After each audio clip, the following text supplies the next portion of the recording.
Welcome, everyone, to Icon Midwest. I am Suzanne Stone, the Chief Strategic Solutions and Program Officer here at Livestrong. We are honored to have you for this very important conversation focused on pediatric cancer caregivers and the challenges that they face. Approximately 15,000 children are diagnosed with cancer each year. And based on the census data, the Midwest has the second highest incident rate behind the Northeast. Regardless of where you live, when your child is diagnosed with cancer, it likely means an extended hospital stay. As such, a parent or guardian often finds themselves living at the hospital for long periods of time and faced with a lot of challenges like isolation, financial hardship, and even food insecurity. Today, we are here not to talk about best practices and what we're doing now, but really instead, this is a unique opportunity for brainstorming about real actionable solutions. So before we get started, I've just got a couple of housekeeping items.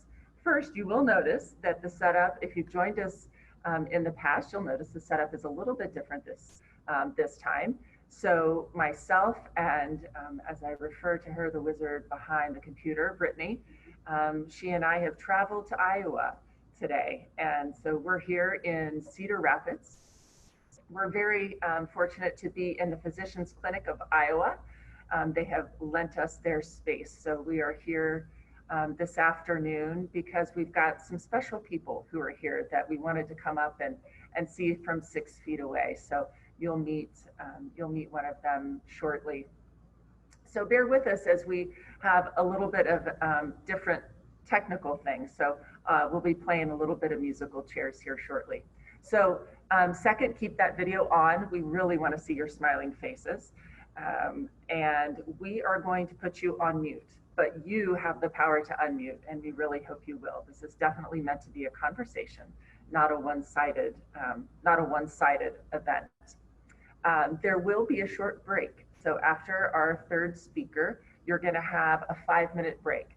This is that great opportunity for you to be able to get up, move around, refresh some coffee, maybe get some water, whatever you need to do. So don't worry about taking a break. And then once we begin the conversation, we're all going to be in the same room today, which is great. So be sure to put on gallery view. If you don't know how to do it, it's up in that top right-hand corner. So click on gallery view, make sure you see everyone. And if you'd like to say something, just click raise your hand. So you'll go to the participant button that you see down below and click participant, and you'll be able to see raise your hand, or just speak out. And we want to hear what you have to say. Okay, I think we're ready to go. So it is my privilege to introduce to you today our keynote speaker, Dr. Karen Hendenberger. She has close to 20 years of experience in the life sciences sector, and she served as an executive at iTech Pharmaceuticals and Coronado Biosciences. She's had strategic management roles at Johnson & Johnson, JDRF, and McKinsey, as well as senior partnership roles at public and private multi-billion-dollar investment funds. She is an MD and a PhD and did her postdoctoral fellowship at the Joslin Diabetes Center at Harvard Medical School. Today, she is the founder and CEO of Lifebulb, where her mission is to reduce the burden of chronic disease through the power of the patient. Karen, the gallery is all yours. Thank you so much, Suzanne, and thank you to Livestrong Foundation. I'm really excited to be here today, and I thank you for the introduction. So again, my name is Karen Hendenberger, and I'm currently based in New York City, today in the Lifebulb offices by myself, because our virtual setup, where our entire team is all over the place, and I happen to have been in Westport, Connecticut for the past few months due to the COVID crisis. Westport, Connecticut was hit by essentially a storm that is almost like a tornado. So it's totally taken out. Can't even drive because the traffic lights are not working. Whole Foods is closed, so we can't get food. So I'm back in New York City for a few days and in the office, but I'm very happy to be so. Actually, it's a nice change. So I do think it's important before I get started on what we're doing at Lifebulb, and again, just to talk more about my personal background, not so much about my my work experience, but what really drove me to do what I'm doing every single day. So my background is, as you may hear, I'm Swedish. I grew up in Europe and did spend some time in the US as a child because my father was an academic. But most of my life, my upbringing was in Sweden and Europe. Talking about pediatric, I was, what drove me really to go into medicine and the pursuit of solutions for people who are living with chronic disease was really my own diagnosis with type 1 diabetes as a young person. And at that time, at my diagnosis, it was really catastrophic. And I can only imagine what it was like for my parents. And it's only now, many years later, that I myself have a child, and I realize how incredibly tough it is when your child is hit with something. So, but to me, as a young, very young teenager, I was, you know, of course, very self-focused and thought this was the worst thing that happened to me. And it was very, very unfortunate. So type 1 diabetes is a chronic disease, as you know, and it definitely changes everything in your life. You have to change the way you eat, the way you behave. It changes your future to a certain extent because you do have to consider various different consequences that could go wrong, right? If your disease goes off track. My decision when I was diagnosed was that I was going to focus very much on finding cures for this disease because I wasn't going to let it stop me do anything. And the way I thought about cures and to make an impact, again, having a scientist as a father, was to dig very deep into the reasons why people get the disease and how to find ways to treat it. So medicine seemed like a very, very good choice.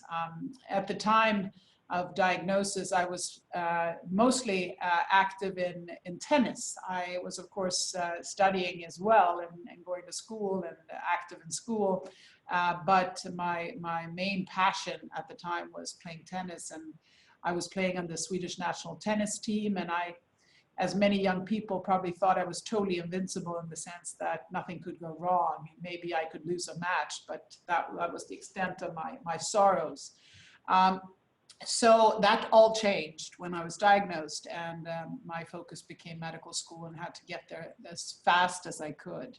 I really was impatient to be able to get out there and do work that would change my life primarily, but of course other people's as well.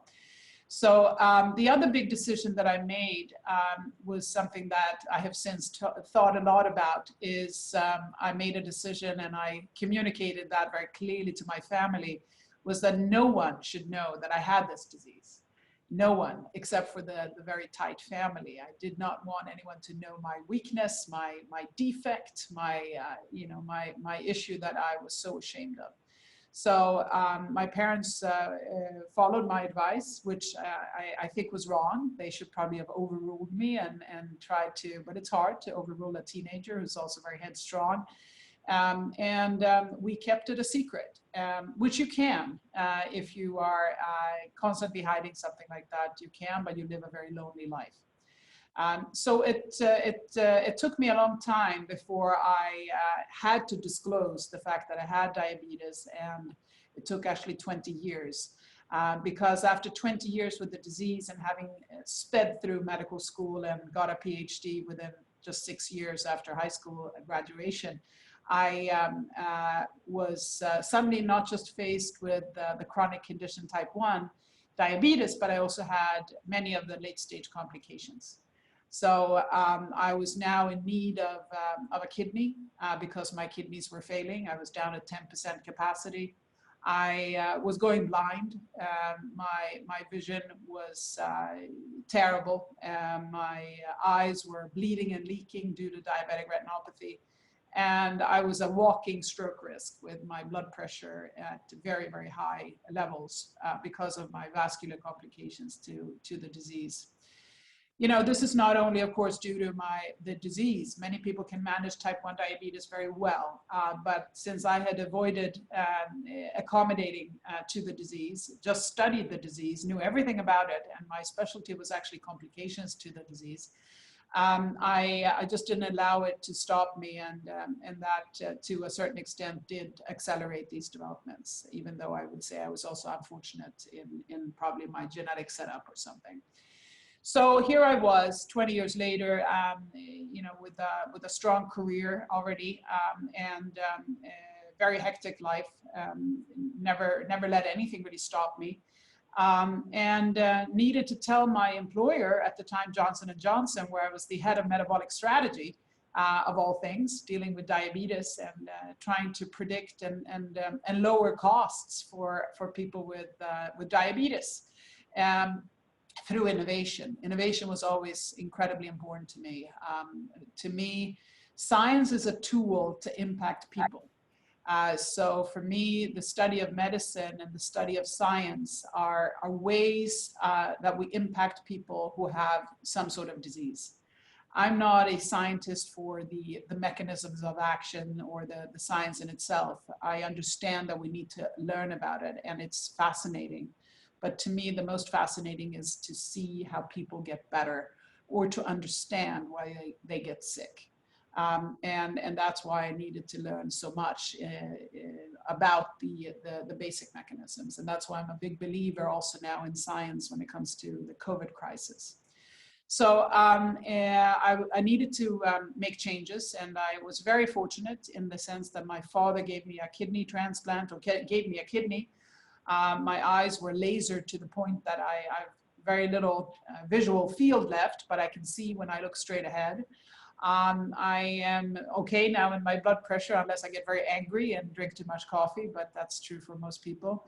And I was able to have a little baby girl 2.5 years ago. So my body was hurt tremendously, and but I think my mind and the strength of science and medicine really helped me to get back. And you know, I don't take that for granted, because in addition to the kidney transplant that saved my life, I also received a pancreas transplant that rendered me insulin independent. And that was not from a living donor, of course, but from a diseased donor, a young woman who died in an asthma attack. So, you know, to that family, I owe a lot. And again, I need to live every single day and do something good for others to thank them. So when I had got back up on my legs, so to say, and felt strength and ability to control what I had gone through, I reflected upon my career as well as on my personal choices, and realized there were two very important messages that were the foundation of Lifebulb, the company that I founded or co-founded now 6 years ago. Lifebulb is the name of a light bulb representing innovation, but with life, since we're dealing with life sciences. So one was I realized that patients need patients. It's not just, and caregivers need caregivers. We don't only need scientists and doctors the way I had thought as a irreverent teenager, or as a you know, elitist young person who thought that the more I could dig and the more degrees I could get, the better I would be.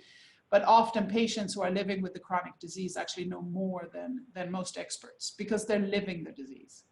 And in the case of childhood cancer and childhood diseases and orphan diseases, parents know incredibly much because of their passion and their interest and their total commitment to understanding what it's like to live with this disease. So therefore, we need to integrate patients much earlier in the innovation process, in the development process. That was number one. Number two, we realized that patients can be innovators. So I had never allowed my own experience with disease to be part of any process of investments or strategies or, assessing new technologies. I just thought that that was, again, something that experts should be involved in. And I wouldn't render my voice as a patient because I thought that would make me look weak or have a bias. So again, that was wrong. I do think patients need to be involved and need to be much more involved early on. The connectivity between individuals, learning from someone who's been down the path that you're about to go, and integration of individuals who are user experts versus those who are learned experts were the foundational concept for Lifeboat. And now, 6 years later, we are really leveraging those two concepts in everything we do. We are now in 9 different disease areas, of course, including diabetes, where we started. We also work in oncology, in both broad-based cancers, but also in more orphan-like cancer. We also work in IBD, or inflammatory bowel disease, meaning Crohn's and colitis, in multiple sclerosis, as well as migraine, which is a very tough chronic disease affecting mainly women.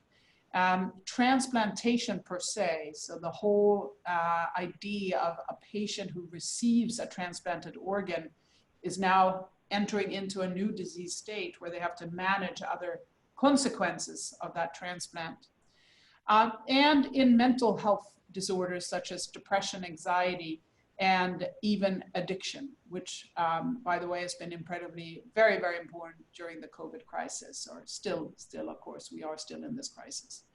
And most recently, we added a totally new disease area, which you may not have heard of, which is chronic cough. And that is sounds like a bothersome disease, but it's actually something that is quite debilitating and has a neurogenic origin or etiology. So what do we do? Well, again, based on these foundational concepts, we build targeted communities where patients can connect with other patients.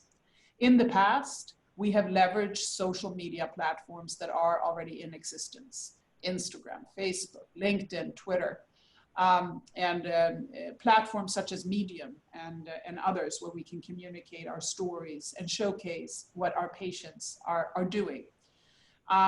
However, most recent now, just really this year, recently, we are developing our own digital platform, and we will be launching in October a Lifeboat-owned digital platform, which will start in the area of transplantation, where patients can feel safe and not be in an environment where there could be harassment or there could be, bullying going on between the patients and the caregivers.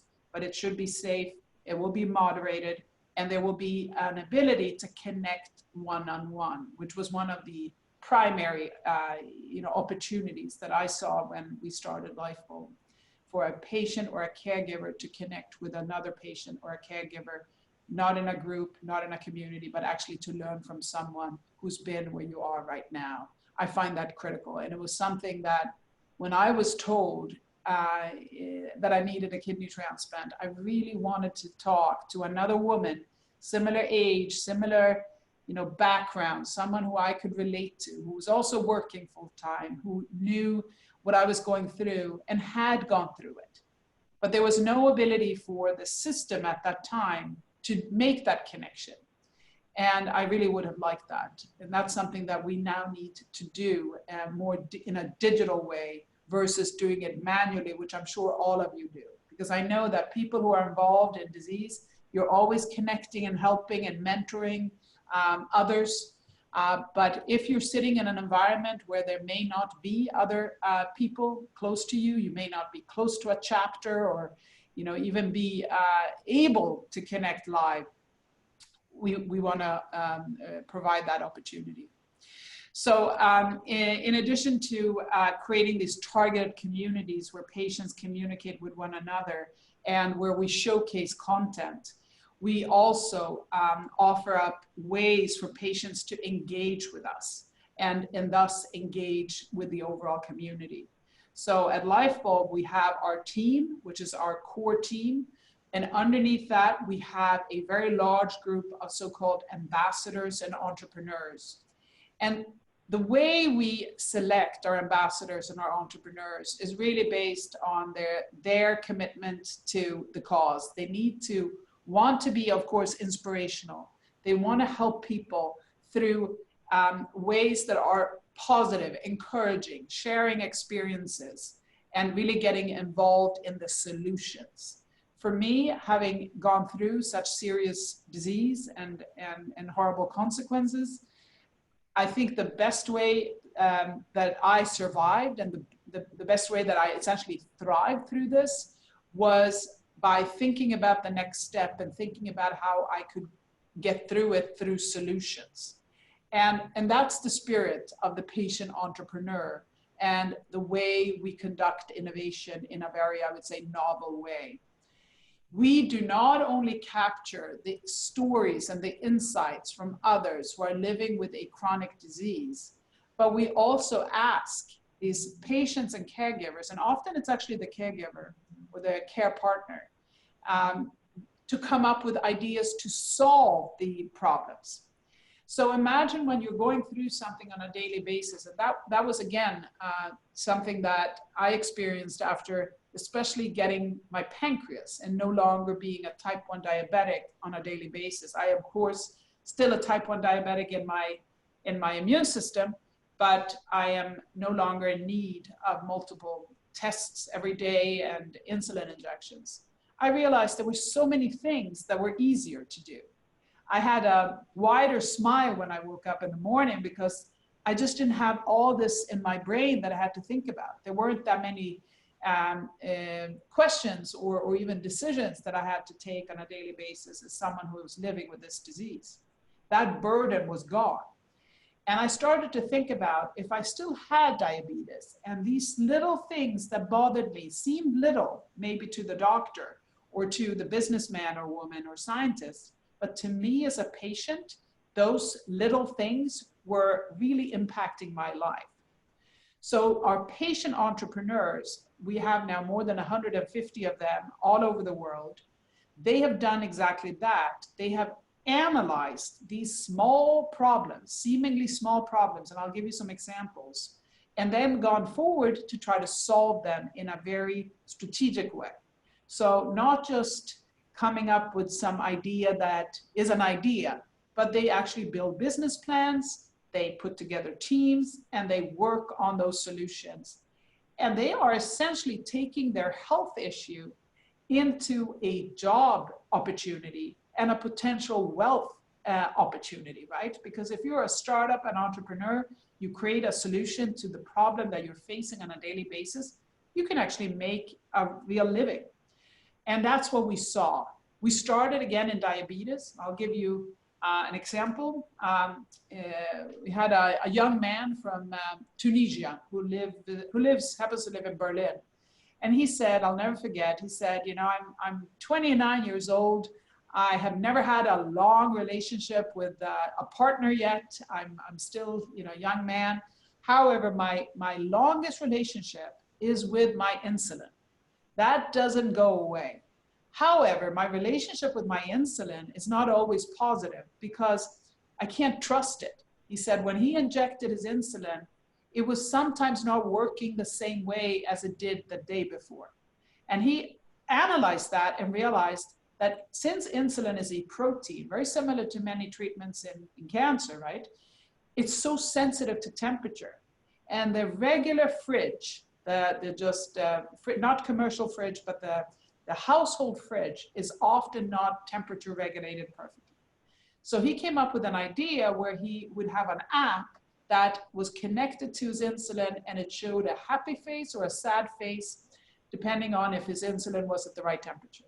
And that avoided that mistake that he had made in the past. And this innovation is now sold, you know, at CVS, it's sold with certain insulin companies, and it's great. It seems like something that would be obvious, but big companies have not thought about it. The other good example I think here is was another young man. This one was from Sweden. And he is a very busy guy, very busy computer scientist. He was actually part of building Skype originally. And he realized that during the day, and he had to dose insulin with an insulin pen 6-7 times a day, depending on if he snacked or how he ate. And sometimes he just forgot if he had dosed or not and how much he had dosed, which seems, again, from a doctor perspective or a business perspective, you say, how can you forget how much you dosed? But if you all think about, sometimes you forget where you put your keys, or you forget if you wrote something down. It's pretty easy to forget if you dosed or if it didn't, and especially how much, if you don't write it down. So he created a connected cap that could fit on any insulin pen, and it just connected into his phone so he could see how much and when he dosed. Seems simple. Now that is being used all over the place.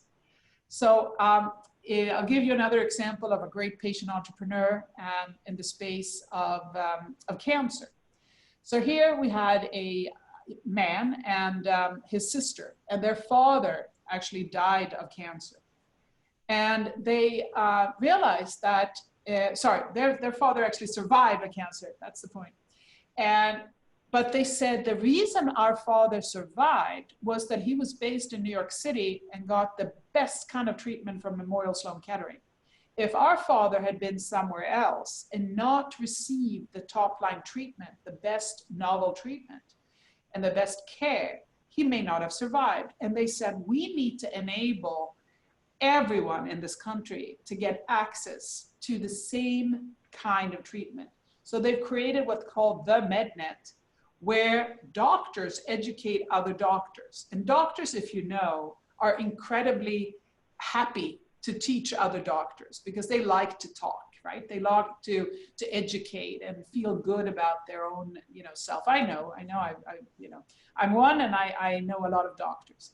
So it wasn't hard for them to get these doctors to just start doing essentially Skype and Zoom and, with others and start bringing the level up. And that's a very interesting, approach that seems, again, pretty simple, but it was because of their experience with their father that they started the solution. So I can give you stories for a long time, but this is part of what we do. We find these entrepreneurs and we work with them to try to bring their products into the marketplace and get traction, right? So that more people can get to use them.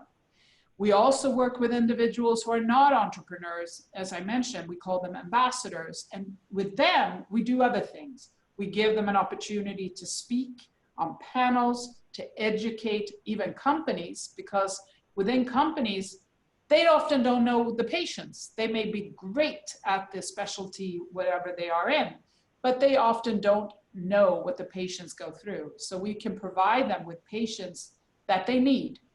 We also conduct our own research in the sense that we bring in patients that we speak to and gather their insights and their ideas, put together reports so that others can move forward with that and even develop products. That is prior to the finding the entrepreneurs. We also want a parallel track, right? Because not everyone wants to essentially invest in or buy a company, but you may want to just work with an idea that is coming from someone who has a moonshot idea or a practical approach. So, our primary purpose is to improve the quality of life for people living with chronic disease, but we do it through the power of the patient. We connect individuals who are like-minded and can share with one another. We have done it up till last year, really in a manual way and through social media. However, now we will be able to do it through our own network. And we see that as a totally new step where we can suddenly make so much of a difference.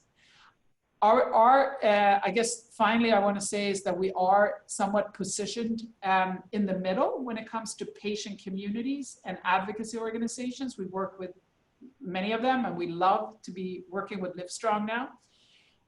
But we also respect and work with industry, because we believe that companies that are in the space with scientists and people who know about how to develop drugs and to launch drugs and market drugs, you know, we really need them, because otherwise we wouldn't be able to manufacture these products, wouldn't be able to reach a large group of people. So, but what we do want to do is to educate them and to have them take patients seriously.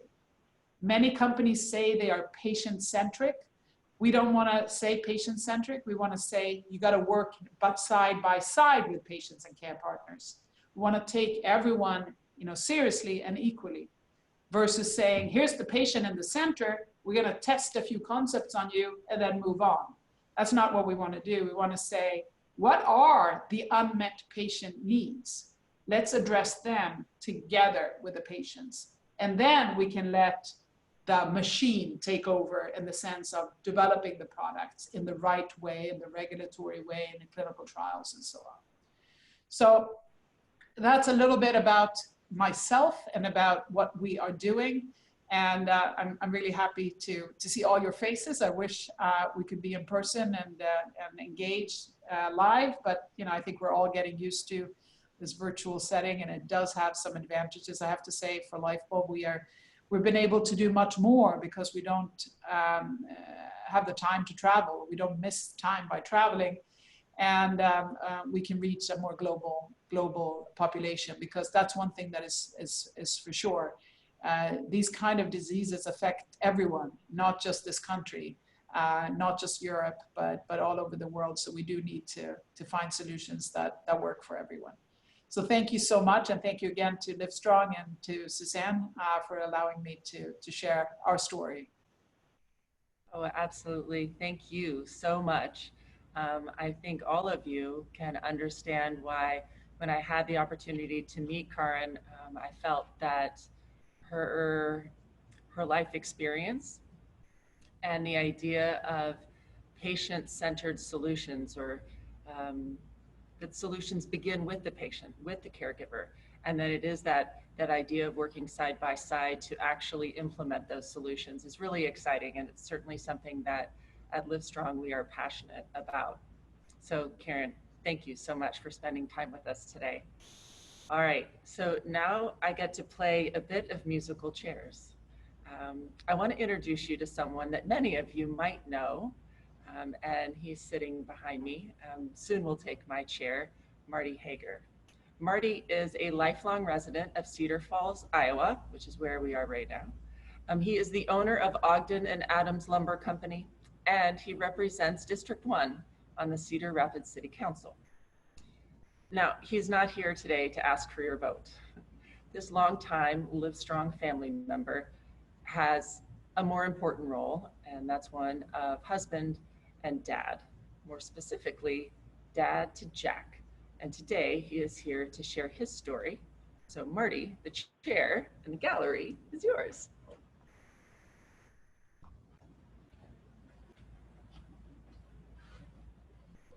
Thank you. I appreciate everybody taking the time, especially on a Friday afternoon. We're going to have to work with Livestrong on the scheduled dates on Friday afternoons.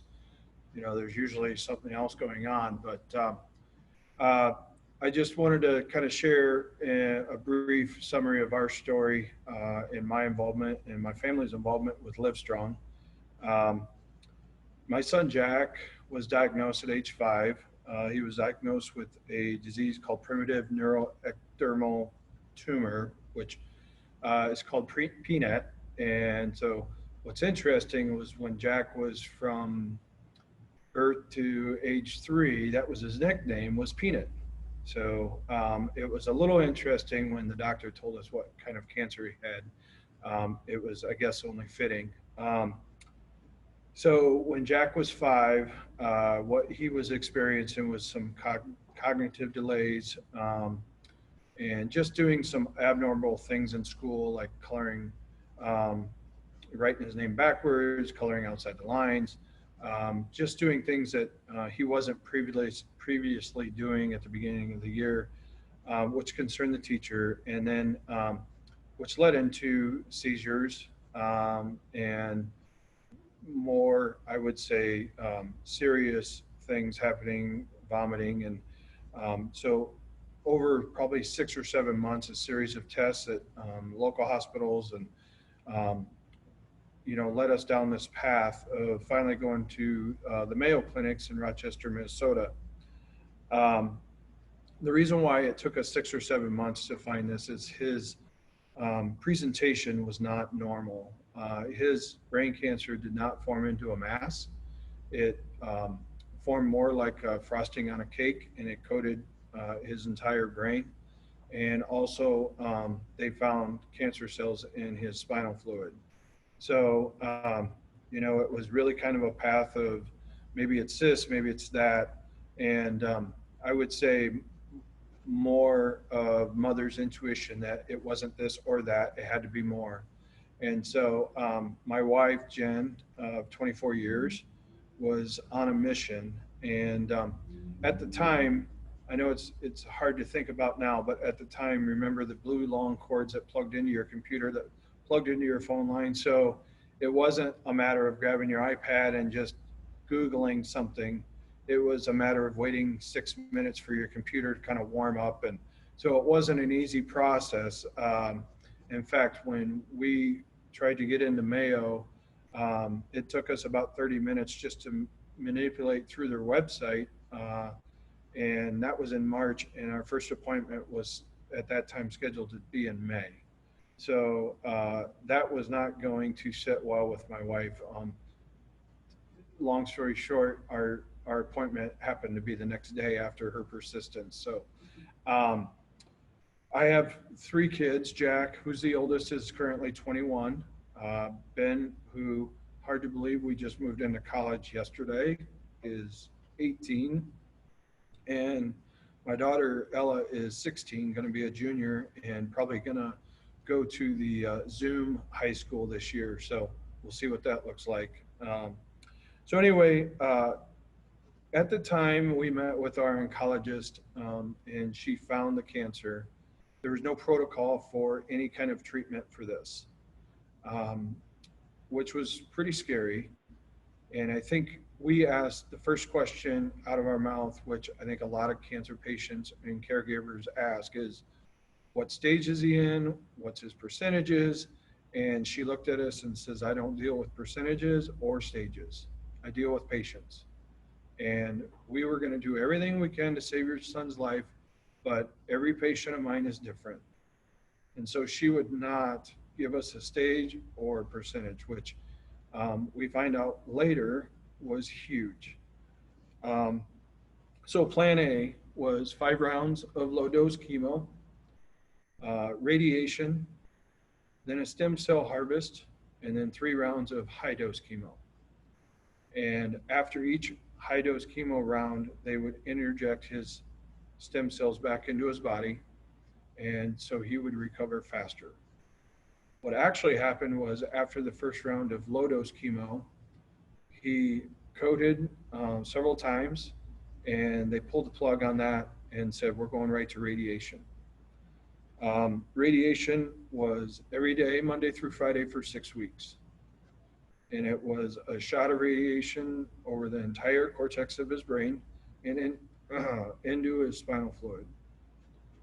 So we were told of what his quality of life was going to be if he survived, and that was a risk that we were willing to take. So we went through, so then at the end of radiation, he went into high dose chemo, and he only lasted through 2 rounds of it. His body was not recovering enough, so they took the rest of his saved stem cells and put it back into his body and said, we're done. We've done everything we can do. Now we just got to let medicine and higher powers take over. Fast forward, so then they said, go home. We won't see you back for 30 days because he needs to heal. And 30 days later, we had his final MRI at the time to see if it had worked. We did the MRI, drove home, had an appointment for the next week to review the MRI results. That night, Jack came down with pneumonia, airlifted back up to Mayo, and at that night, we found out that there was shrinkage of the tumor and that it was working. It was the following week, we were in the doctor's office, and she could finally tell us that he was in remission. At that time, we had asked her, okay, 18 months ago when we first met you, what was his chances? And she said that she would have gave him less than 20% chance of survival.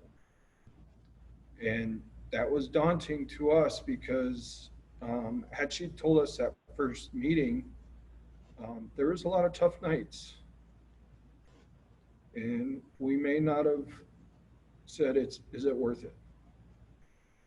But we just plowed through and stayed the course. And today, Jack's 21.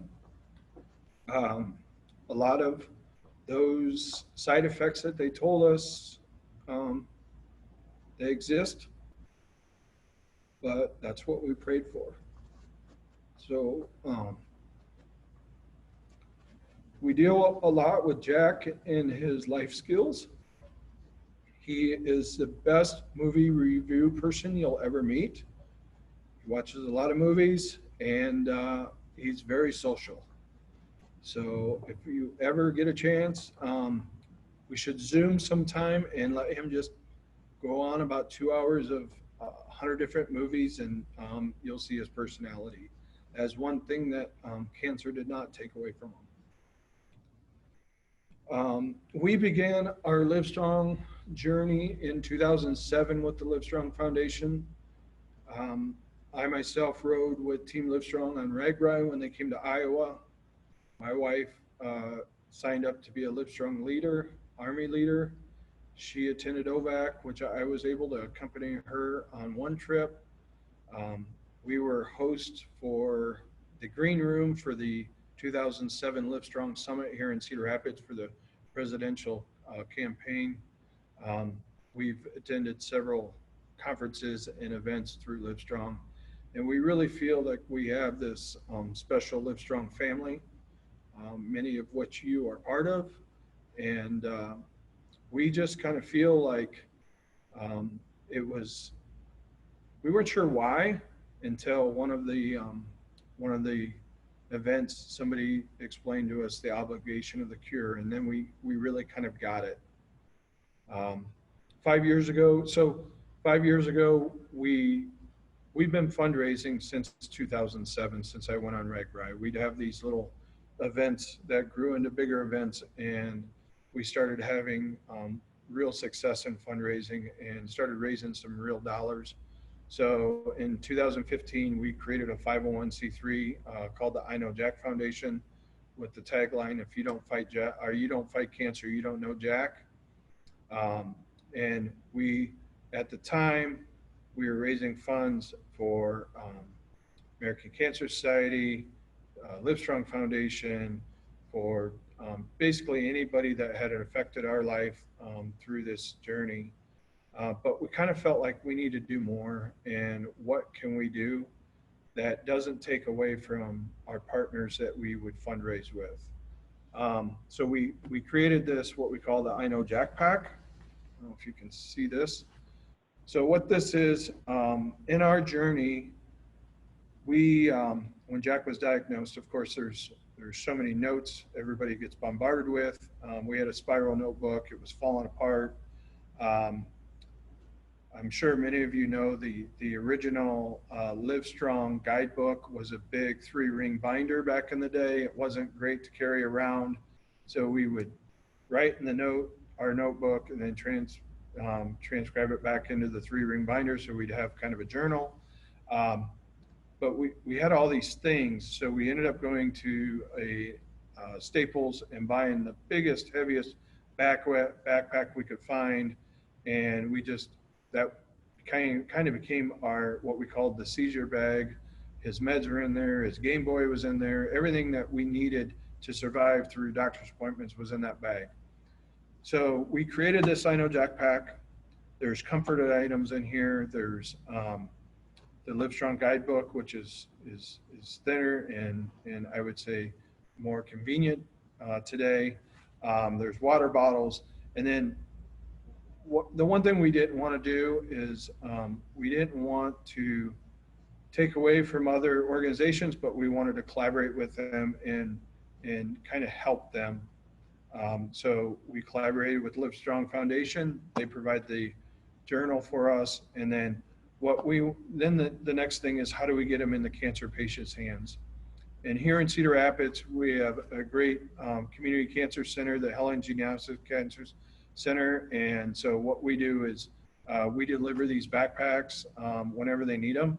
I think we keep somewhere between 30 to 50 backpacks in their closet at all times. So every cancer patient in our community who's diagnosed receives one of these backpacks. And in these backpacks, there's something, we feel there's something for everyone, but not everything in here is for everyone. There's things like healing rocks and crosses, like palm crosses, and things that some people may say, oh, well, I'll never use that, but maybe they find something else. A really cool story that I would say is tragic, but the daughter came to me, needed one for her father. He was terminal. He was not going to go through treatment. And so when he went to hospice, at the time of hospice, he had one of our healing rocks in his hand when he passed away. So that was kind of a cool thing to hear about. It was comforting for the family because he had something that they would have never thought of getting him. So those are kind of the stories that kind of back up why we do what we do. The main thing is for us is getting these backpacks in as many people's hands as possible.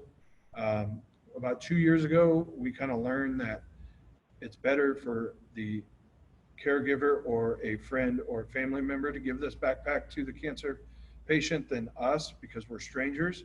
So we started placing these in companies' HR departments around our community. And that has just been overwhelming response. And not to mention those companies now are partners of ours, and they help fund these backpacks as well. So we look forward to what Livestrong's doing.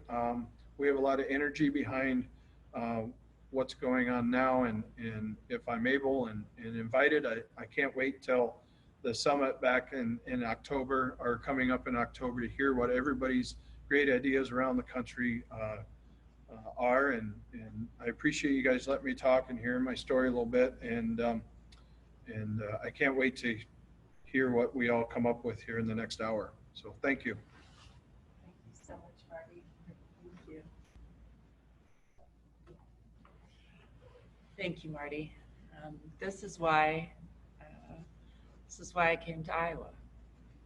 So our next guest can certainly relate very much, I think, to Marty's journey and his family's journey. Jessica Phillips did not want to be the founder of Big Love Cancer. But like so many who find themselves in situations they never asked for, Jessica has taken the challenges she experienced, similar to what Marty and his family did, and decided to find a solution so that others may not face the same hardships. She is here today to share her journey and what she's done to solve for the problems that she has experienced. Jessica, the gallery is yours. Hello to everyone, and thank you to Livestrong. Y'all have been such a blessing to Big Love Cancer Care, and I just want to say, Marty, thank you so much for sharing your story and about Jack. I know that's hard to do. I've done it many times, and it's not easy. And so thank you so much. And I love hearing that story. And I wish I could meet Jack and get to hear his story from him. That would be amazing. My husband and I started Big Love Cancer Care in 2007. And it was after our daughter Brooke was diagnosed with acute myeloid leukemia. And I brought a picture of her, and I tried to get out the house with like this huge 16 by 20 picture. And my husband he's like, wait, but I did bring this one. So if y'all can see her, so that's her with her puppy. We started Big Love Cancer Care with one primary focus, and it's to ease the childhood cancer journey. And we want to meet basic needs of families. So whatever those basic needs are while they're on the cancer unit, that's what we want to do. And first, let me just say, I have someone in the background here. This is my program director. This is Pamela Medrano. Hello, everybody. And I am at her house in Central Texas today because my house is a complete zoo. 4 dogs, 1 cat, 1 husband, 1 8-year-old strong-spirited son, a 20-year-old daughter. I mean, it's just a zoo. So last night I said, Pamela, please, can I just come to your house? So I'm here with her. And so let me get back to Brooke though. So today I'm going to talk about Brooke a little bit. She was diagnosed with acute myeloid leukemia, and she went through intense chemotherapy. She had a portion of her lung removed, and she did have a bone marrow transplant. And my husband and I, we felt the negative just ripple effect of Brooke's diagnosis on every aspect of our lives. My husband had to maintain employment out of state. He lived in New Orleans. And I had to live in the Houston area with Brooke at the hospital. And my older daughter, Taylor, had to live in separate housing with an aunt and uncle. And my husband and I struggled greatly during that time. We were separated when we needed each other really the most. And our hospital room became our home. We spent a small fortune on gas and parking and meals. And at the age of 5, Brooke passed away. But before she left this life, she changed ours. And she helped us really see the needs all around us. And her illness gave us insight into the world of pediatric cancer. And those needs are many, and we experience them all. And today I want to address just one of those, and that need is food. And you think, food? What kind of, what is the big deal about having food? But as many of you may know, or you may not know, the hospital does not feed the caregiver or the sibling. And so you are looking for food for 3 meals a day. And so, matter of fact, when we just met with the child life director at Texas Children's Hospital, she said, Jessica, families are worried not only about feeding their child in the hospital, but they're worried about feeding their children at home. So food is a really big deal. And families are hospitalized for 30, 60, 90 days at a time. And so when you're in the hospital that long, what do you eat? Right? So I can tell you what I did. I ate off my child's hospital tray, and that doesn't last very long. You can rummage through the family kitchen area if your hospital has a family kitchen area, and that usually consists of coffee or crackers. Or you can purchase meals from the cafeteria or other places if they're close enough where you can walk to it. You can purchase food, have it delivered. You can bring food from home, or you can really hope that there's organizations out there that cater meals, okay? So here's the problems with that. After 30, 60, 90 days in the hospital, you simply cannot afford it. An average income family or below, even someone who's very wealthy, if you're in the hospital, we spent 89 days, our longest time. You cannot afford to buy breakfast, lunch, and supper for that many days. Okay, problem number 2. You cannot store food if you bring it from home. There's a community refrigerator, And so you can put your food in the community refrigerator. And so those of you who have cancer experience know this, and you have to label it. And then you go to the community refrigerator and you hope it's still there. But in my case, if you go to the community refrigerator and you take it out and you put it in the microwave and you come back and get it, sometimes it's stolen. Okay, so community refrigerators do not work. And then also, I have a 3-year-old that's very sick. They're immune compromised, and they're young, and you can't leave. So you cannot leave the hospital, even if you wanted to go get something to eat. And then the 4th problem is you cannot afford the parking to get your car and to leave. So it was $13 a day for me to park my car. So if I wanted to leave to even go 3 or 4 blocks, I had to pay $13 to come and go. So, and most of the families that we met didn't have a car.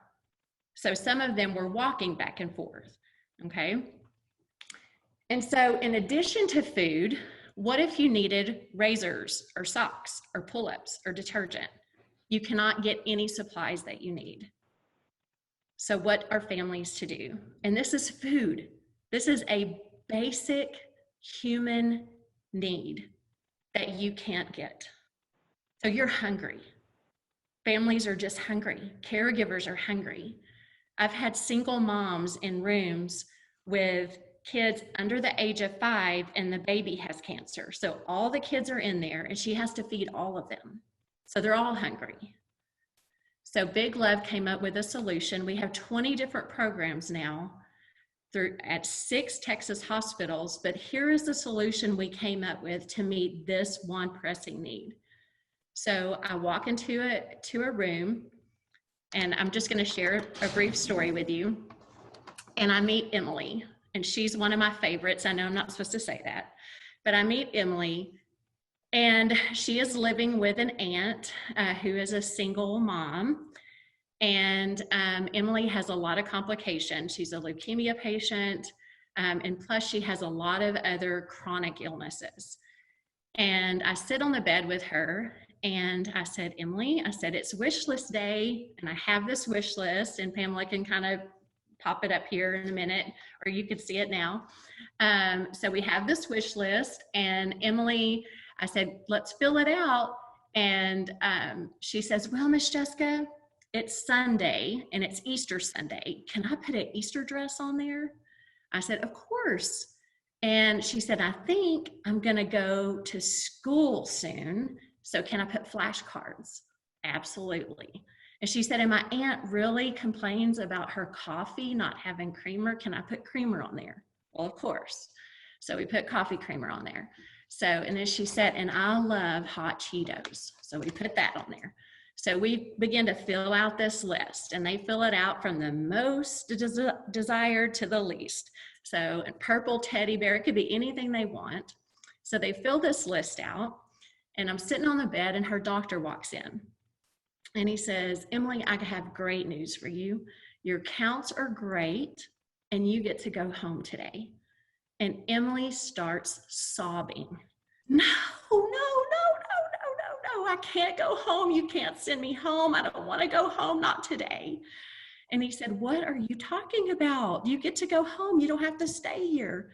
She said, I cannot go home while Big Love is at the hospital. And so right then I realized Big Love, this program alone enhances quality of life, meets their needs to the point that a child doesn't want to leave the hospital. And so we have gone on the unit before, and we have kids waiting at the door of their hospital room waiting for us to get there. And so we have, one of our teenage cancer patients said, Big Love is the biggest blessing any cancer patient could ever ask for. We've made blueberry banana pies in different rooms because a teenage boy he said, I'm just craving a blueberry banana pie. So we got all the ingredients and made it right there in his room. And so they can put just about anything they want on that wish list, and within 48 hours, we bring it right to their door. And and you saw the wish list. So it's a very simple wish list that Pamela showed you. And the beauty of this program, now I'm going to tell you my favorite thing about this program. There is absolutely no paperwork. Not one family has to submit any financial information. They could have $1 million in the bank. They can have $1 in the bank. I don't care. Big Love doesn't care. We're going to go to every single room on the cancer unit, and everybody gets treated the same. And so there's no paperwork. There's no application process. If they have cancer or any kind of blood disorder, then they get every kind of program that Big Love offers on that unit. And so I love this because I experienced firsthand being an average income family and being on the unit and receiving no services, because we had to fill out all kinds of income and applications, and we received help one time, one parking pass. And to fill out all of that income, packets of information this big is very difficult. And then to get it back and you don't qualify for anything. So we asked for none of that, none. We're gonna bring that child anything they want. They fill out the list, we bring it back to them. I take that back, has to be at H-E-B, Target, Walmart, those stores. We have had a child ask for polo pants, polo shirt, polo cologne, and we had to go back and revise it just a smidge. So there are some stipulations on there for what they can ask for. But it's so important to me, and it's so personal to me because of what we experienced as a cancer family. So there are some hurdles to this. This program is very labor intensive. So you need a huge volunteer effort, and you have to go through a volunteer department. So you're going to have hospital rules and regulations and HIPAA regulations. So there are some hurdles, and it is extremely costly. So we're doing this for 130 kids every week. We're granting wishes. So we're shopping for 130 families every single week. Very costly. So, and one hurdle I didn't think about, COVID-19. So that has caused a huge hurdle when we can't get into the hospital to do this. So now we're shipping all these wish lists to families' homes, and we're delivering it right to their door. So we're walking up to a family's door recently, and a little girl runs out. She says, "Big Love is here," down the sidewalk. "Big Love is here," and we're just bringing their wishes and shipping it right to their door or delivering it in person. And we're also doing Uber Eats, DoorDash, and Amazon gift cards that we're delivering right to the social workers so that families can get food, get basic necessities when they need it immediately, and they don't have to wait for it. And a cancer mom recently told us, after we delivered food to her home, she said, "As long as there are organizations like this, I'm grateful for life." And so this is the mission of Big Love. It's very simple: to meet the basic needs, physical, emotional, financial, and to do it immediately with no stipulations attached. Thank y'all so much. Thank you, Jessica. Thank you so much for sharing your story. I think that those personal stories and those personal experiences really help add to that conversation that we're getting ready to have. So we truly understand where those gaps are and how we can work together in this next hour to talk about quality of life and how we can make it better in this particular subset of cancer patients and caregivers. Okay, so it is time for a 5-minute break. And so tell Siri or Alexa or whatever digital assistant you have on today to set that timer for 5 minutes. So you can go on mute. We will be back in 5 minutes to start our conversation. So thanks so much, and we'll see you shortly. All right, so welcome back. I hope you all had a chance to get a nice break and really kind of think about and digest what we've just heard for the last hour. We've really you know, Karen started us off really thinking about how she took a patient's point of view and that problem and really changed it into innovation and has found practical solutions for quality of life issues, for chronic diseases, not just cancer, but I thought it was really interesting. And then we got to hear, of course, from Marty about Jack and his family's journey, and how their journey started something called I Know Jack Packs, and that connection not only to Livestrong and our particular family, but the greater cancer family here in the area where they live. And then also from Jessica, who shared her story of Brooke and how her daughter's life has changed the lives of so many people every single day within the hospital communities that she serves through Big Love Cancer and food insecurity. So this is how the next 50 minutes is going to go. So excited to have you back. We're going to spend the next 50 minutes actually talking about solutions. We're going to have a little bit of feedback session first, and then we'll get right into it. I know you're all tired of listening to me, and so I want to introduce to you the moderator for our conversation. This is Jennifer Hines. She is the CEO of Children's Cancer Connection here in Iowa. And when we were looking, when I was researching what is out here in Iowa, I came across what their program does. And their program has a huge impact on children who have cancer here in this community. And it turns out, I found out in the past few days, that Jack has been a part of their organization for a very long time and has been impacted as well. So if you remember, if you'd like to chime in, please do so. This is designed to be interactive, and I know most of you, or a lot of you, and I will call on you if I need to, so be ready. So Jennifer, please lead us through the conversation. Good afternoon, everybody. I'm really, really happy to be here with you today. It's been an inspiration to me to listen to Karen and Marty and Jessica talk about how their experience led them to find solutions to some of the problems that they encountered throughout. Karen with her illness, and Marty with Jack, and Jessica with Brooke, just to find those solutions to help other people on their journey. That's what Children's Cancer Connection is about.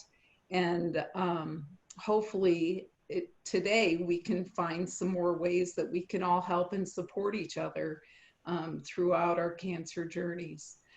Let's take about 10 minutes. Oh, fun fact, this is my first time moderating a Zoom conference. So if you would all give me a little bit of grace, I would really appreciate it. So, and I haven't talked today, so I'm kind of gravelly. I've only been talking to my dogs. I have 3 dogs. We're working remotely at the moment. So I have my coworkers here asleep on the floor, so if they bark, forgive that too. Let's take about 10 minutes to go through our Mad Libs, and so that we can identify some of the problems you all are facing. So if somebody wants to jump in with theirs, please unmute yourself and do so.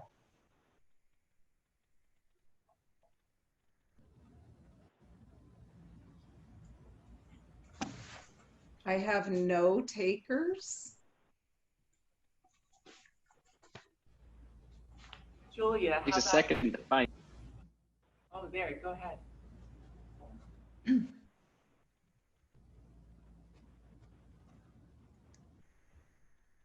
Julia, do you want to share?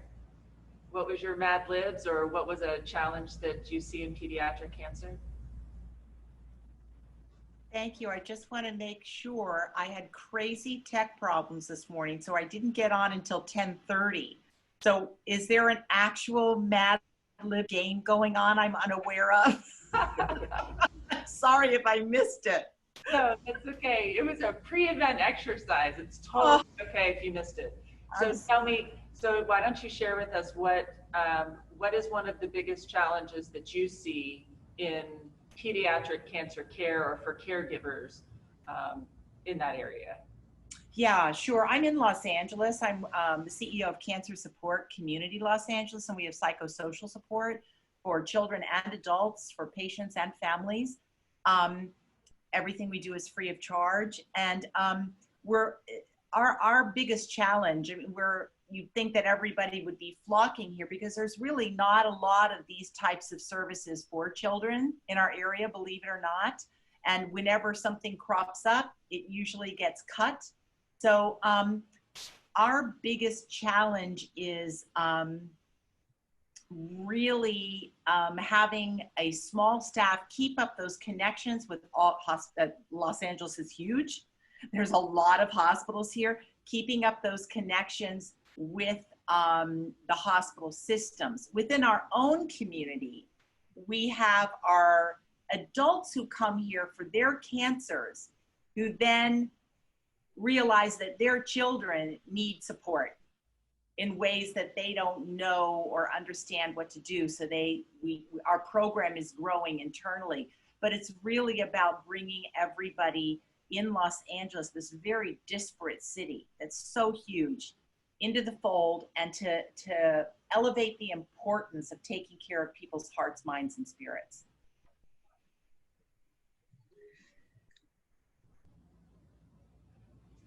Thank you so much.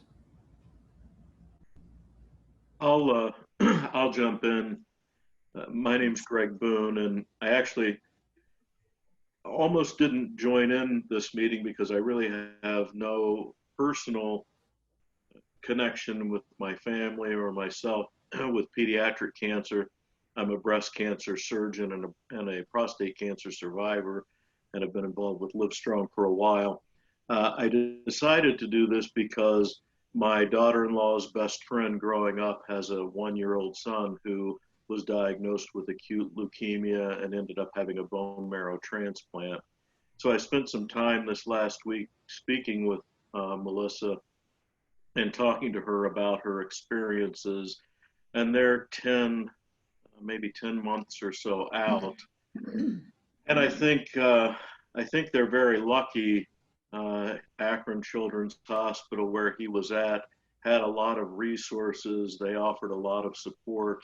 Mel was lucky too because she had a lot of family support. But you know, the thing that she said most of all people needed was money, because they basically tell you when you bring your child in to be treated that one of the parents, if there are two parents involved, are going to have to quit their job because you just have to spend all of your time, as was said, I think probably by Jessica, that with your child. And so I guess money was the biggest thing up front, because there were lots of people who just didn't have the means to leave their jobs, so their kids were there by themselves because a parent couldn't be there. But interestingly, I asked her about her own personal experience, and again, as I said, she's about 10 months out, and she said that you know, she's still bringing her son to the hospital a couple of days a week for things, testing and things, but basically their life has sort of kind of started to get back to normal. And she said, honestly, this has been the scariest time for her, because she all of a sudden sees a future for her child, and it's producing tremendous anxiety. She just doesn't know where to go. And all of those people and support people who were there in the beginning, you know, by the dozens, kind of at this point have faded a little bit out of the picture. So I think one of the biggest struggles that she and her husband or her family are facing are just the emotional support at the point where you're into survivorship. And I really thought this was right in Livestrong's wheelhouse. And so I wanted to be part of this, to bring that up as something that parents perhaps do face, not necessarily in the heat of the battle, but as the battle starts to wind down a little bit. Thank you, Greg. Who else has a challenge that they're facing that they would like to share with the group. Scout? So I run the National LGBT Cancer Network, and I was actually talking with Ullman Foundation, who runs several of these residential houses, just a few weeks ago. And one of the things that came up that they actually brought to me as a concern is that as you have LGBTQ families coming into these residential houses, there's often little or nothing that does anything to show that the houses might be welcoming to those LGBTQ families. And if you're not familiar with some of the challenges we face as a set of communities, there's been an increasing level of rollbacks of civil rights, despite one good Supreme Court case. Other than that, in the healthcare arena, there's been a huge series of rollbacks over the last 24 months, very specifically. So they were very concerned about making sure that they were welcoming. And as we were talking earlier about the idea of how important it is to connect with people kind of like you that help support you through this cancer journey, that's one of the things that we constantly struggle with, is how in all the different permutations can we help people connect with others like them, and how can we make sure that when they are in, out of their safe space, because they build their safety around them in their real life, but then all of a sudden it's all upended by cancer, and in a new place where they may feel very little safety, how can we give them some signs of that safety? Thank you. Who else has a challenge they'd like to share? I could add one. Scott Joy, Yes, up in New Scott. Hampshire. I have been in touch with a woman here in New Hampshire who has a son with testicular cancer who's 16, about to turn 17. So he's in pediatric cancer, but they're talking about giving him an adult oncologist, moving him to adult oncology. Just think it's an interesting experience there, being kind of on the edge and dealing with the adult things like fertility preservation as a teenager. So something to think about there.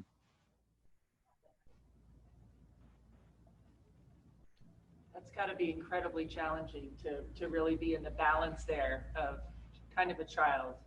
My 20-year-old, at 16, no way was he going to be a kid, right? Certainly bigger than many adults physically, for sure. Heidi, I saw your hand raised. Hello. I'm Heidi Firehorn-Smith for everyone, and I created the Monkey in My Chair program. And this is in memory of my daughter. She was diagnosed with DIPG at age 6, and that was back in 2006, and she passed 11 months later in 2007. So I created this program because she loved monkeys and she loved school. So we wanted to share that with other families and help keep those kids connected with their classmates. What we saw was when your child's diagnosed, your total focus is their treatment, which it very well should be, but you kind of forget that our kids, their main focus is their social life at school and wanting to be, at school.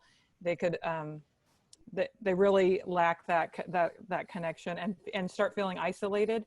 So, so when we created the program, it really helped to keep those kids connected, and so they felt like they were still part of that classroom. And so the monkey goes to school and it does all the things that the child would do. And so we started the program in 2009, and it's been we send it all over the United States for all cancer diagnosis. And so it's been really positive. But right now we're seeing, because of COVID, so many of the schools are now going full remote. So now we have a lot of the hospitals saying, well, we don't really need the monkey because no one's in school. But we also have a big population in the country that is going hybrid or even going full in person, where the families have an option to go in person or remote. And so now we're seeing these families, and if they have a child that's in treatment or just out of treatment, they don't get to choose in person because of their immune system. And even their siblings are now having to choose to go remote, where they wouldn't have had to do that before. So we feel like in a lot of these situations, our program is even more vital to keep these kids connected, because I mean, they could be out for up to a year, and not because of their treatment, but because they can't risk being exposed to COVID. So I just wanted to share that. So it's kind of a mixed thing, and so they're going all remote. It's, you know, it's actually keeping them more connected with their classmates than if their schools go in person and they don't really have that option to be with their classmates at all, even if they wanted to. So I just wanted to share that. Thank you, Heidi. Does anybody else have another challenge they'd like to share? This is Greg, and you'll hear from me more as we conclude the session in a little while, but I think there's several things that I've learned from listening and from my relationship with a number of you over the years. And one of the things is that there's a special passion and there's a special obligation we feel when a child is diagnosed with pediatric cancer or any other chronic disease. And that drives us to find solutions and drives us to act. But I know as an organization like Livestrong, one of the challenges for us is making sure we find effective solutions that can fit a wide array of potential problems. Every problem we've heard today is very valid, and there's hundreds more. Almost every pediatric cancer family that you talk with has a unique set of circumstances. And it makes it hard to fight a different problem in Los Angeles, another type of problem in Detroit, another one in Columbus, Ohio, another one in Tampa, Florida, that are all different. I am excited about the Solution Grants program that Suzanne and team have launched this year, because it does give us an opportunity, first of all, to take the input from audiences like this and from, pardon the pun here a little bit, but conversations like this, to understand where the gaps are and where the needs are. And if that happens to be, how do we provide more funding for a monkey in the chair? How do we find more funding for big love solutions like Jessica and talked about earlier? Or how do we find more effective, innovative solutions for chronic diseases, you know, like Karen talked about earlier? So I think from my perspective, the hardest part is the number of challenges are so large, and they're very diverse. And there's so many different challenges that are very local and very regional. And literally as a national, international organization, it's a bit of a challenge for us to understand what solutions work best in each area. That's why, again, conversations like this are an excellent tool for us, because we begin to really understand what are the challenges that are faced in different places, and then what are some of the phenomenal organizations out there that we can help fund that can address those solutions in their local area, so that there is a monkey in the chair, or that the big love does show up and people can still anticipate that arrival as it comes down the street, even if it's in a virtual environment. So I'll be quiet for now, but I applaud the ideas and the thoughts and the solutions that y'all are talking about today. I would like to say that with Children's Cancer Connection, one of the biggest challenges we face as an organization is the HIPAA privacy laws with the hospital, having families learn about us and our programs. So here in Iowa, we have two main treatment centers. We have Blank Children's Hospital in Des Moines, and we have Stead Family Children's Hospital in Iowa City. If children in Iowa are treated at those two facilities, they find out about our programs because we have a product called My Journey Book that introduces them to us.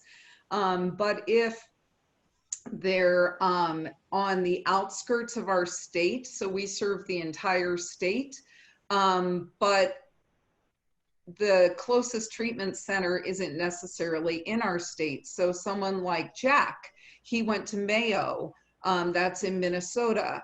If you're up in Northwest Iowa, you might go to Sanford in South Dakota. So those families aren't necessarily hearing about us and hearing about the programs and services that we provide. So that is one of our barriers that we have in getting the word out to our families.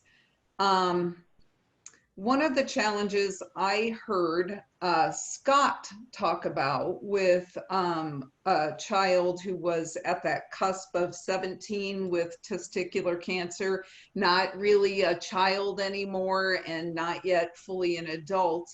I'd like to bring Marty into that conversation a little bit because Jack, who is 21 now, has aged out of Children's Cancer Connections programs. Jack was a part of our camps for, Marty, when did Jack start going to camp? I know he's, that Charles has been his counselor for 12 years. How long has Jack gone to camp? Jack started going to camp when he was 7. Okay. Just finishing up treatment, which was pretty scary because the camp is 2 hours away from our house, but and it is his favorite week of the year and loves it, and was pretty traumatic when we told him that he's no longer a kid. But we were experiencing that. Our meeting last week with our endocrinologist, last week she said, it's time to pass him on. I'm a pediatric endocrinologist, and same with his neurologist. Jack is now at 21 at that official age where, he's got to go see a new team of doctors, which to him is, he doesn't really follow, but for us it's hard because this is our team for, 15 years. So that transition from childhood to adulthood and that transfer over of services, it seems like there's a real void there.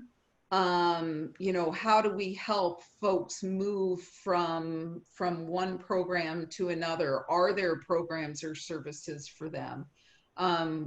We have an organization here based out of Des Moines called Above and Beyond Cancer that serves the adult community. And I've been in conversations with their executive director about ways that we can collaborate together to help bridge that.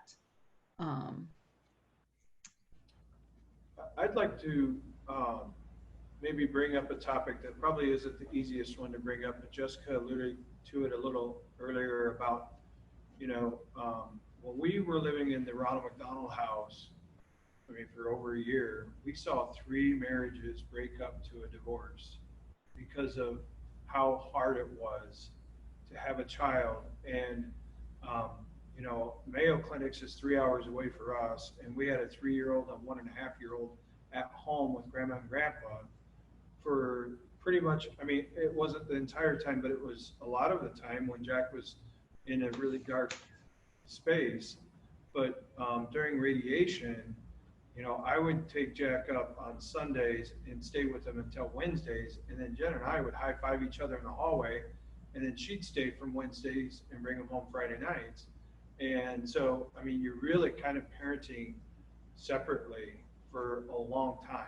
And even during the dark times when you're together, it's stressful, and you're in a 12 by 12 room, and you gotta have a bond that, that 1, a communication, and 2, an understanding, like, okay, it's time for me to go take a walk, or it's time for you to go take a walk. But there's really not what we found, this, we would call friends, but they're not in the same situation as us. They don't understand the little things of, why'd you leave the crackers open? They're going to go stale. And, those just little things that would normally not be a big deal, but when you're in a hospital, they are. So some kind of a support group on that side of things would be really, I think, helpful for parents that are in this kind of situation.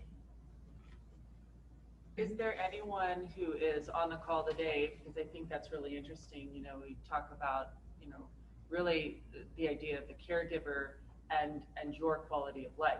Right. Which is what Jessica was really alluding to earlier, and that's certainly what you're talking about here from a quality of life standpoint.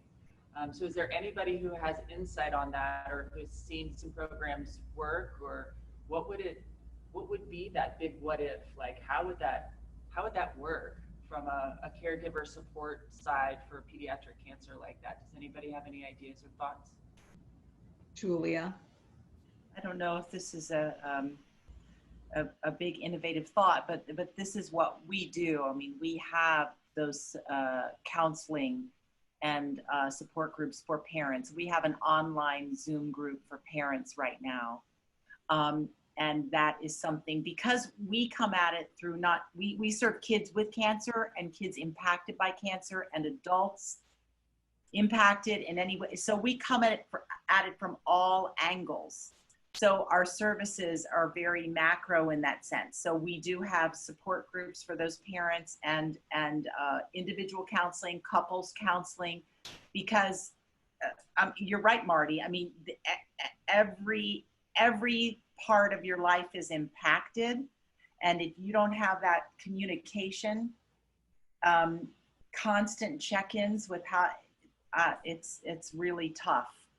So that's what we do here, psychosocial support. Julia? Yeah. How do those services get paid for? Any way we can, you know, foundations and grants, special events, philanthropic giving in general, donors. We also have some partnerships with hospitals. We deliver services on site at certain hospitals as well. Yeah. You know, it just strikes me that one of the things lacking in our insurance system are those kinds of things. I mean, yes, the child is the primary patient, but the family is really the patient. The entire family has needs that don't necessarily get met, and so maybe in a bigger way, one of the things that, you know, again, the Livestrong Foundation might be able to do is think about bringing these kinds of issues to our you know, government leaders, and letting them know this is a gap that needs filled. Yeah, you're absolutely right. So let's take a minute to do a little brainstorming around that particular problem. If you strip away those financial barriers, strip away all of that, what would a solution be? You know, what are ways that we can help support those families with their marriages, with living separately? What are solutions that could help families feel cared for and supported? Kayla.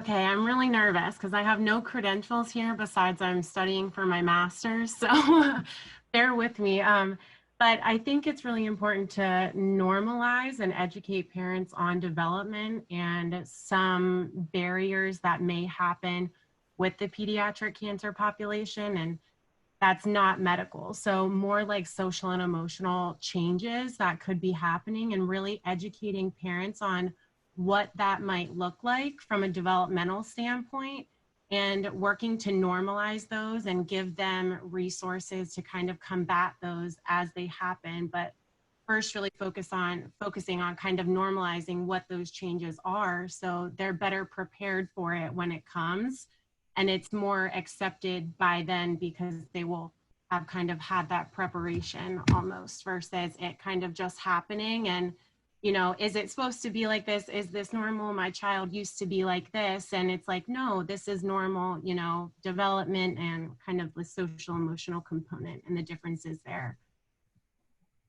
I think, go ahead. My name is Nancy. I'm an oncology social worker here in Cedar Rapids. Have the good fortune to have met Jack and that. But I was just thinking, a challenge with caregivers is always, first of all, to get them to recognize their need. Just the basic concept of you've got to take care of yourself in order to keep taking care of them. And that's true of adult caregivers taking care of adults, much less the parental component of I'll do anything for my kid, and of course they come first. But really from the beginning of the care, I think really setting the culture, the expectation that this care includes ways for us to help support you as the family, as a couple included. I mean, there's several components, I guess, as a social worker, thinking from systems theory and thinking from all these overlapping groups. I mean, you've got the individual parent-child, and then, you know, the individual parent, other parent-child, and the couple together. And then what about their siblings? And you've got to pay attention to all these relationships and those communication and needs for those people. So I think right from the beginning saying this needs to be a part of the plan of care. The plan of care for Jack doesn't just include what are we doing for chemo, what are we doing for radiation, but the plan of care needs to be right out there, transparent, that the psychosocial support, the communication, the stress relief, all those things for the family, for you particularly as parents, needs to be built in. We need to, you know, find a way, you know, individualize that plan as a couple, you know, when are you coming and going? How can we turn that high five in the hallway into something, maybe it's an extended high five, that could we get an hour of time where you actually, you know, but hour doesn't sound like much, but when it went from a high five in the hallway to an hour, that's huge. So I think it needs to start right from the beginning. It's just a standard part of the care. So Nancy, working in the hospital setting, how do you see organizations like mine or Julia's or Jessica's partnering with you to help do that?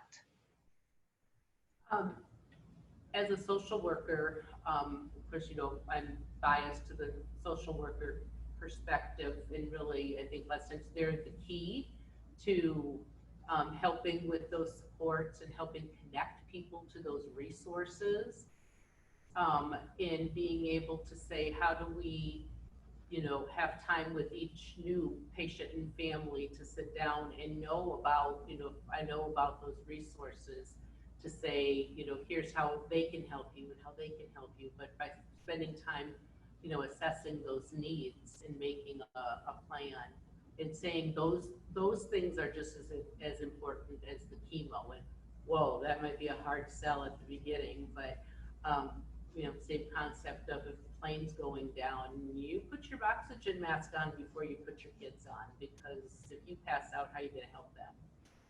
And convincing people of that. So I think you being able to find time to have with the individual social workers or other key staff in a given setting, for them to see the value of that relationship, because they're the ones, like you talked about with HIPAA, that can then really be making those connections for you with patients and families. Okay, thank you. Abby, did you have something? Yeah, my name's Abby. I'm from Pittsburgh. My background's child life. I work in a nonprofit called Our Clubhouse, which was formerly Gilda's Club. So Julia, you and I have very similar missions in our organizations, but I just wanted to provide kind of, I guess what we've found successful partnering with the local children's hospital here. I think being familiar with community resources, we can really complement what's going on in the hospital setting if we're able to have access to that environment. So we've partnered where I go in, not right now because of COVID, but I'll go in weekly after the support staff has left to the inpatient floors and meet the families and offer psychosocial support through our nonprofit, and then provide a family activity alongside of that. So that includes support groups. It includes one-on-one counseling for children and adults and couples. And so we go through the volunteer department. So there's certainly lots of steps to be able to set something up with a community resource. But I think that knowing what's out there and seeing what can complement what's going on inside of the hospital, especially when we do have a lot of child life staff that are furloughed right now, and there's a lot of isolation that's going on because of that. Playrooms are closed. So, you know, coming up with what's in the community that we can partner with hospitals or vice versa can be a big support for families as a unit right now. And it takes work and relationship building to get there, but that is something that's been successful from our end thus far.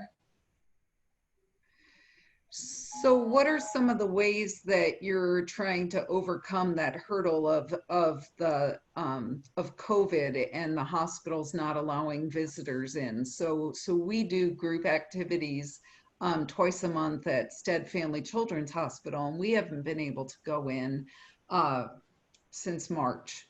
And so that's been a challenge for us. At Blank here in Des Moines, we're delivering supplies to the hospital, delivering prizes for our Courage Store, Bravery Bucks, and that. But what are some of the solutions you all have come up with to still interact with the patients at the hospital? And Jessica, with Big Love too, I would love to hear from you, how you've done that. Yes, absolutely. I mean, I think interacting with the hospital, do you want to take that, Pamela? She's my program director. I'll let her answer that. So we, of course, just immediately made contact with Child Life and our social workers and said, what do you see as the biggest need currently or coming down? And of course, being food, we started a homebound grocery delivery. And so the social workers give out a list and they get to pick what groceries are top priority, and we have them delivered to the patient's room in the hospital, or well, really the main entrance because they're not allowed in, but to them at the hospital or at their house. And for weekly wish list, it's not as personal right now, which that's what we're all about. So that's hard for us, but we still are passing out gift cards. And like Jessica said, with the Uber Eats or DoorDash or Amazon. And so, the social workers are letting us know that those are a tremendous help to the families right now in order to get food in the doors. And then we also do a Lyft program. And so that's for families that are in crisis. So we've been able to fill some of those requests, and they have been more frequent since COVID has come along. But one that's come up was a dad who was a mobile mechanic, and his transmission died in his own mobile mechanic truck. It was not something he was able to do, and so he is the sole the sole working father. The mom, like you said, had to quit her job to take their son to treatment and stay with him. And so we worked with social work, and right now his truck, the transmission is getting repaired and fixed. So, just really stepping into those places a lot more of what are these needs, while seemingly everybody seems to be in crisis right now with COVID. And so just being able to be there with them and, let them know that we're still there during this time. We tried music lessons, like video kind of like a teletherapy with some local musicians in Austin, because we thought that would be really cool to do. And so we are trying to launch that at some of our hospitals, so they could go on and like do a sing-along and stuff like that. And I know our hospitals are doing like where we could video in. So I thought that was really cool that some of the hospitals are doing. And then also, as far as like mom and dads connecting and the strain that puts on a marriage, my husband, as you heard me say earlier, you know, he lived in a different state. And so seeing him was very difficult. And my other daughter was living somewhere else. And so I can say just now, 14 years later, that something that really helped us, and I think your Abby spoke about this, or the child life person, was just connecting with other families on the unit. They are my dearest friends today, like my best, dearest friends. And so the couples that we made while we were there has been has really kind of got us through grief, got us through hard times. And we formed a community and just this friendship that I think helped us through marriage struggles. It helped us through grief struggles. They're the people we rely on to this day. We call each other the Yaya moms because, you know, we've all lost children, and we have just formed this very unique bond. And so so Big Love, actually, we put together a Big Love brunch that we do once a month, and it's to get caregivers together so they could eat, and there's no agenda, they just eat because food is great.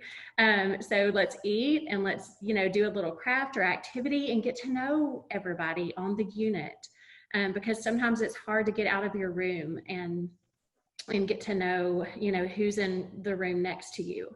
And so we're trying to do that through this Big Love brunch. And so, but I think forming relationships with people on that unit will get you through life in the long run. So how often do you do that brunch? We do that brunch once a month, and then we do a different birthday bash once a month.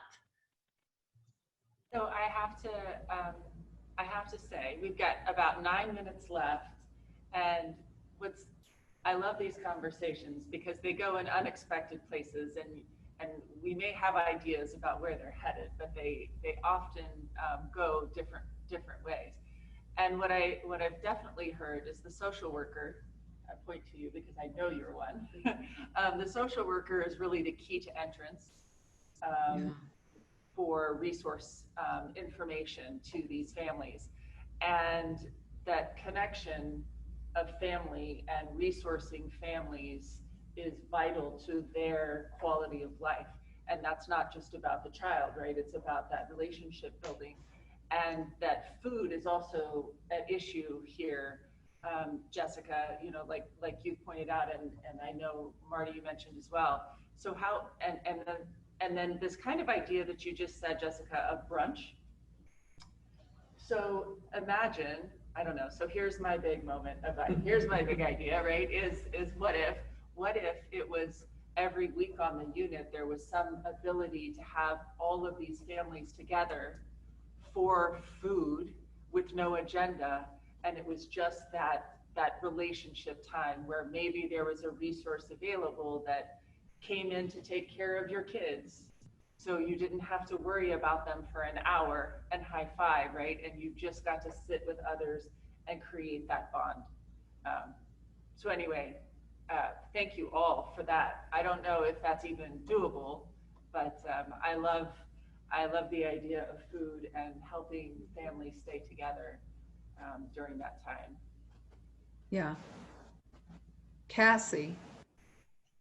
Hi, everyone. Hey, Marty, I wanted to ask, what would have been valuable to you as a couple? Would it have been a journal that you could leave for each other when you were there for days, and when the next person came into their shift, they could read letters to your spouse from days of being there, and just kind of having that sense of communication to help maybe fill the time? Or would it have been could I have sent you a meal and you could have shared a dinner over virtual Zoom with your spouse and you guys had a date night of sorts, even though you were in two different places? Like, what would have helped you foster those connections, maybe just between the two of you intimately, outside of obviously also having the network of families for support in the unit?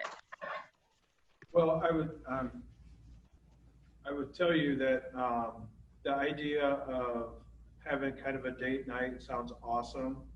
However, I think putting myself back into the space I was at, you know, I had two other kids I hadn't seen for 4 days. I was anxious to go see them. Jen was always anxious to get caught up on what was going on the last 4 days she missed with Jack.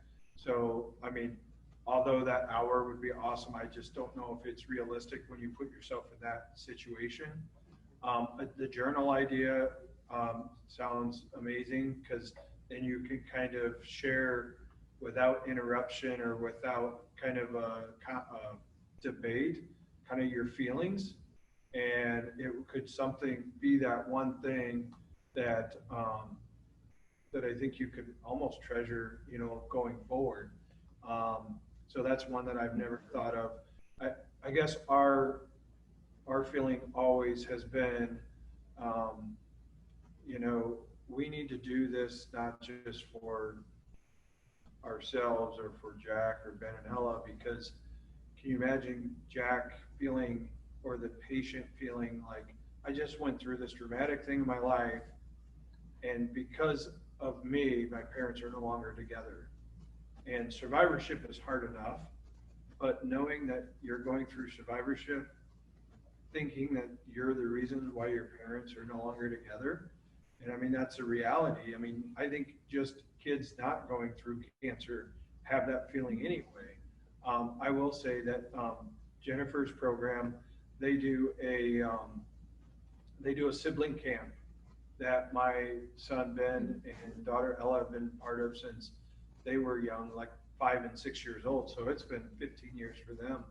But that's a week that they go spend at camp all by themselves.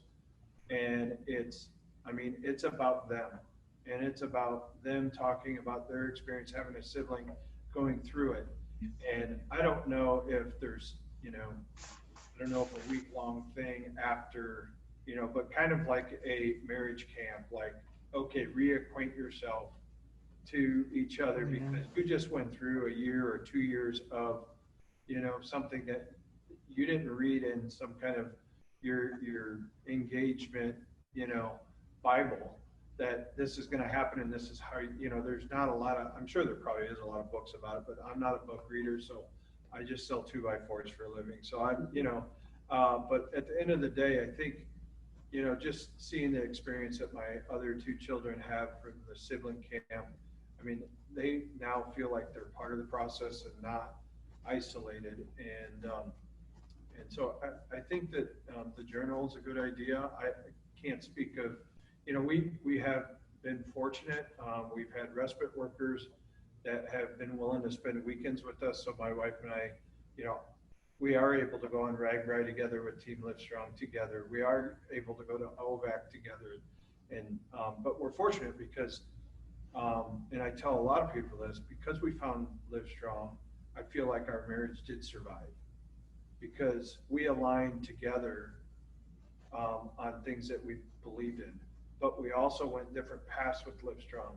I went on the RAGBRAI route, she went on the Livestrong Army Leader route, and so we were able to kind of build our own relationships, but also come together and say, this is what I learned. And so that was our experience, and we've made tremendous lifelong friends because of it. I have a follow-up question regarding the journal. My mind's going here, thinking about, you know, the journal in terms of, you know, at the hospital, you know, what's happened, what have I missed? I guess I was also thinking about back at home, you know, when you talked about getting back to the other kids, yeah, and to be that parent who was away and come back and ask Ella about her spelling test. She did really good this week, or, you know, so, you know, just those other things on both ends, like, yeah, of your family being split, having that, you think it would be? I think it's a great idea. And I guess, and the main thing is it takes two, right? You both have to be engaged to do it. And if you're not, then, you know, there's maybe some other higher issues that need to be talked about. But I mean, I know that we would have really engaged into that practice. Well, thank you guys so much. Thank you for being vulnerable. Thank you for joining us for 2 hours of your day. Thank you for sharing stories that we don't always hear. Thank you for being brave, Kyla, to share your ideas. Thank you, Cassie, for the idea of a journal. I bet that comes to life somewhere. Thanks, Karin, for sharing your thoughts and your innovation, and Jessica, what you've done. Jennifer, for guiding us through the conversation and getting everybody started on the share. So this will not be the end of the conversation. Innovation conversations are really meant to be a launching point, and we'll continue this. And we've heard so many things, not only solutions, but we've also heard problems and gaps, and where can we make a difference, and where do we need to continue to explore. And at Livestrong, we're committed to doing that. So this isn't the end of the conversation, it's only the beginning. You'll definitely hear more from us. Before we go, I want you to hear from our CEO, Greg Lee. He has, of course, been on the call the whole time, but I do want to let you know before I hand it to Greg to say goodbye, that you will shortly receive an email from the team afterwards. You'll get a link to the recording of this entire thing, so you can share it with anybody, or you can go back and listen to comments, or watch us go dark because we're not standing often enough. But you'll be able to listen to those comments again. We'll put together a highlight reel so you can see that, and then a survey as well. And then please look for opportunities to join in future conversations about this topic and many others at Innovation Conversations. Greg, the gallery's yours. Thank you very much, Suzanne, and hats off to you. Marty, it's great to see you. Even though I'm not there to give you a big hug or a high five, you know our hearts and thoughts are with you and Jen and Jack and family, and have been for a long time. Thank you. A special thank you to our speakers today, Jessica, Karin, and again, Marty and Jennifer, for kind of guiding us through the facilitation process. You know, we don't have all the solutions at Livestrong, but what we try to do is convene groups to have conversations like this so that we can garner and gather the best ideas. And as Suzanne mentioned, this is just a starting point. This is just a place for us to start gathering those thoughts and ideas so that we can begin to execute and implement practical solutions. We know that cancer is harder than it has to be. We know that the dealings of a caregiver and a mother and a father for pediatric cancer patients is double hard. Our goal is to listen to you, to identify the best solutions that will take aim directly at those gaps and be able to solve those, to really make it easier than it is today. Thank you very much for taking your time for 2 hours plus on a Friday afternoon. It means the world to us. And just know we're listening, and we're going to take the thoughts and the ideas that you shared, and we're going to continue to evolve those and implement practical solutions that will take aim at those gaps in care. Thanks again for spending time with us on a Friday afternoon. And amid these crazy times, be safe, take care of yourself and take care of others, wear a mask, social distance, and take care of yourself. Thanks, everybody. Bye, everybody.